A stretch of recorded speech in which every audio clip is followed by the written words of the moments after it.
Outrage as Tinubu Buhari betrays APC manifesto on health care. Okay, outrage as Tinubu Buhari orders continue to betray APC manifesto on healthcare matters.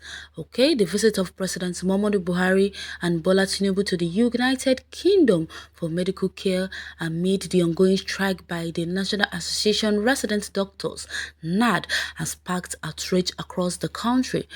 Resident doctors have been on strike for over 15 days in protests of government failure to respect agreements on welfare. In this report, Daily Post x-ray the promises of the All Progressive Congress Manifesto on the health sector.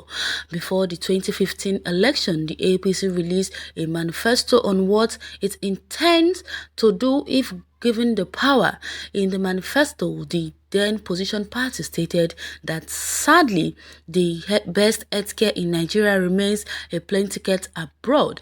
The APC had promised to immediately increase the proportion of federal spending on healthcare from 5.5% to 10% to bring it to 15% by 2020.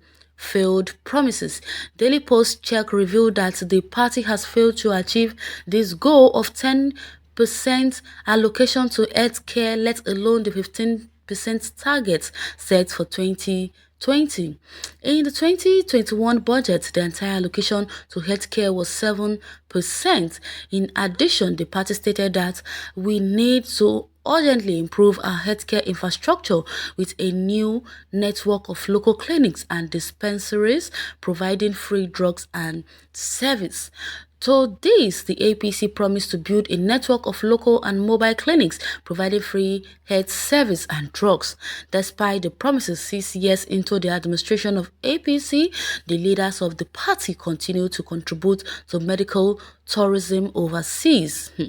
Over 14 billion have been spent on the State House Clinic located in the presidential villa. 14 billion. Hey, despite this, President Buhari has spent over 200 days in the UK for medical care in his 6 years as president.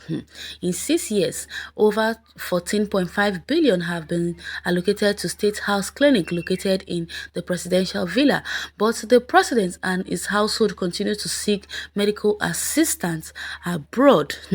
However, the spokesperson to the president, Femi Adesina, has said that President Buhari had been with the same doctor and medical team for upward of 40 years. He should continue with those who knows his medical history.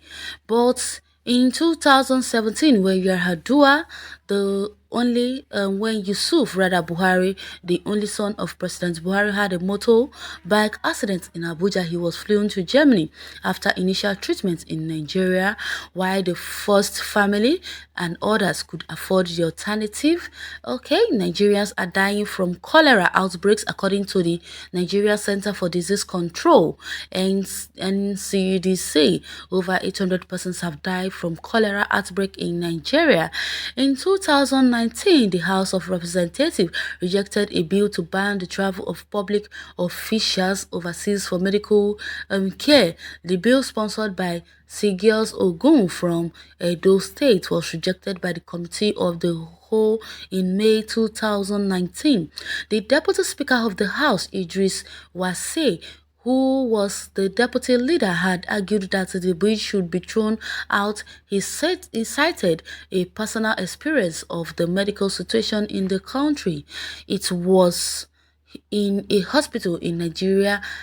I was in hospital in Nigeria for a checkup and said I was fine. Friends encouraged me to travel for a checkup only to discover that I was not okay. I spent 3 months there. Now you are telling me to get approval from the Attorney General before I can travel for a medical trip. Please, this bill should be thrown out. He just came back from abroad instead of banning people from traveling.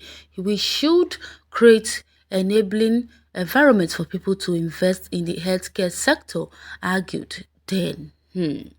Okay, in doctors' perspective, Abdulkarim Babarinde, a medical doctor who spoke with Daily Post, said The reason politicians seek medical care abroad could be attributed to the insatiable appetite for anything foreign, okay?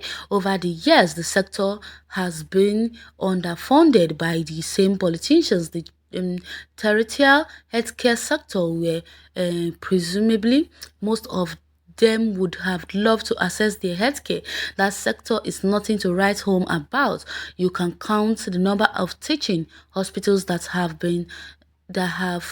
functioning MRI machines and CT scans. They are the basics, okay? But the politicians ought to be able to use the private hospital because there have been some traction in that sector. A lot of private investors have invested in private healthcare delivery. A lot of these politicians are still not patronizing them. The hospitals they are going to in the UK are being managed by doctors trained in Nigeria. Annually, doctors are moving to the UK in droves. You go to Canada, there are Nigerian doctors there, so the doctors are ready. Let them invest in the sector and they will get the best care. Said all and all, but we did listen. Just like someone said here earlier that they are so hungry with foreign healthcare that they forget about our own Nigeria healthcare here. Well, if they have invested in it, will they still be going abroad for medical checkups? Okay, someone here is saying these governments have failed and betrayed Nigeria in every aspect of life. Well, it is not in the healthcare they failed their manifesto, but all that are contained in their manifesto concerning good governance. Professor has no moral justification to condemn Buhari. He lost all the intellectual sense of good judgment when he did everything to help Buhari into power. The tribal or ethnic religious sentiments beclouded his reasoning as a professor. 2023 will soon come and they are going to deceive you guys again. I don't think so. Nigerians don't wise up. We've said enough is enough. We won't allow any paperweight politician to come again and fool us. Please, people should stop calling this government. Our problem is politicians and not only this government. One day, God will bring devoted and intransigent intransigent soldiers good enough to teach our useless politicians lessons. Even those sponsoring secessionists are only planning to be president of a country and not that they have interests of people at hand. People should be wise. That's even telling us Nigerians have wised up. We've learned our lesson in a hard way, so there is no way we're going to fall victims again. You can go to the comment section and share your take on this article. Thanks for listening.